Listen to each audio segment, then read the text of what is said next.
Sa pag-aresto ng NBI kay Benjamin Lobing, hindi namin nakalain ang kanilang investigasyon may matutukoy raw na koneksyon. Malaking isda na nga ba ang aming natuntong?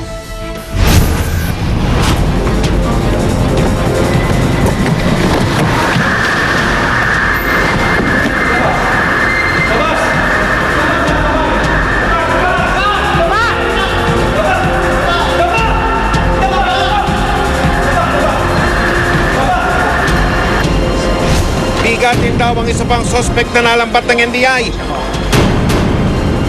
Si Benjamin Lobing na unang nagpakilala bilang si Richard Ang. Isang mayamang negosyanteng nasa sangkot daw sa benta ng ilegal na droga sa Pilipinas at maging sa ibang bansa. Lobing was previously arrested for drug possession. Lobing is a businessman. He's selling car accessories in Quezon City.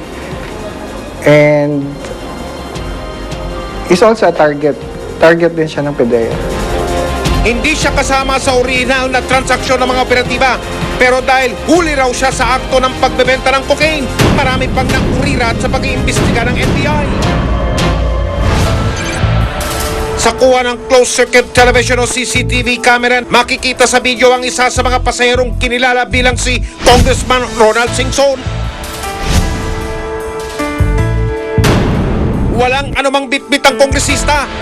Hindi katulad ng isa ring lalaking sumusunod sa kanya na sa paniniwala ng mga operatiba ng NBI, si Benjamin Lobing. When we saw the CCTV, so nag-register sa amin yung features ng guy. Parang he looks the same guy that we captured in a bypass operation in Makati. In-scrutinize namin yung video. Check namin, ni-replay na namin ang ni-replay, and it gave us the idea that he could be the same person.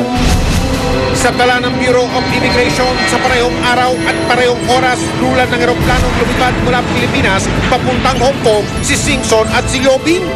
Ito rin naman ang makikita sa video na hawak ng NBI. Lumalabas, they were on the same flight, and in fact, doon sa flight manifest that we were able to obtain, magkatabi pa sila dun sa aeroplano.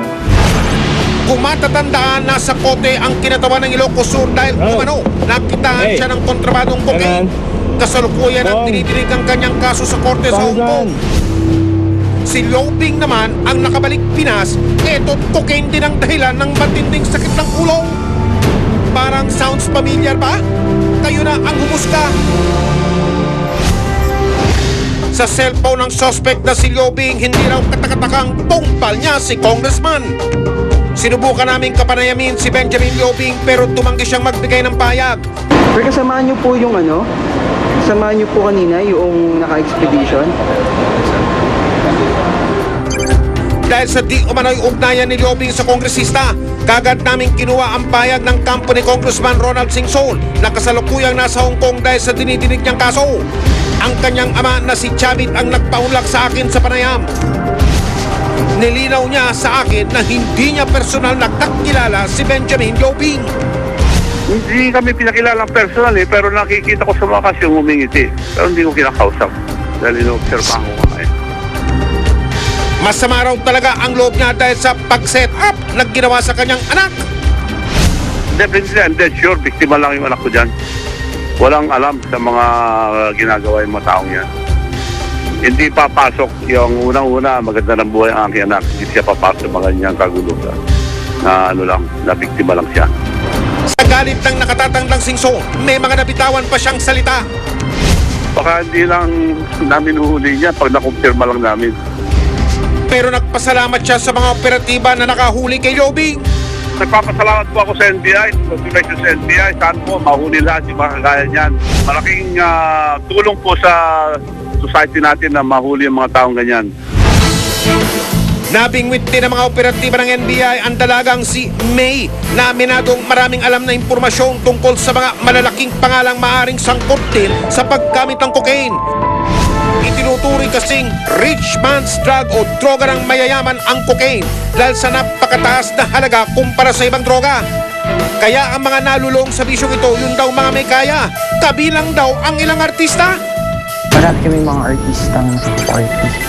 Nila ko lahat. Isa na din si Sino? Sino kaya ang artistang ito? Pero bukod sa naka-jamming, ikinanta rin ni May ang di umano'y supplier na pinagpukuhanan nila. Napagutusan lang daw siya ng kanyang mga kasama na kunin ang iba pang tinatawag nilang mamahaling basura. Bali, inutusan lang ako ni Arthur kunin yung cooking sa bahay nila Stephen. Sa bar ni Stephen. Tapos yun nila ako kay Arthur. Mula mismo sa bibig ni may bagong pangalang lumutang. Isang mayamang negosyante rin na nagngangalang Stephen Howe ang pinagkunan nila ng iligal na droga.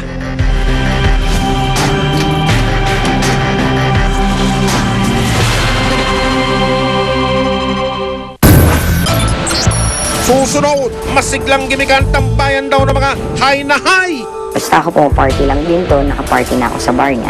Minsan, pag kami lang, gumagamit kami ng shabs.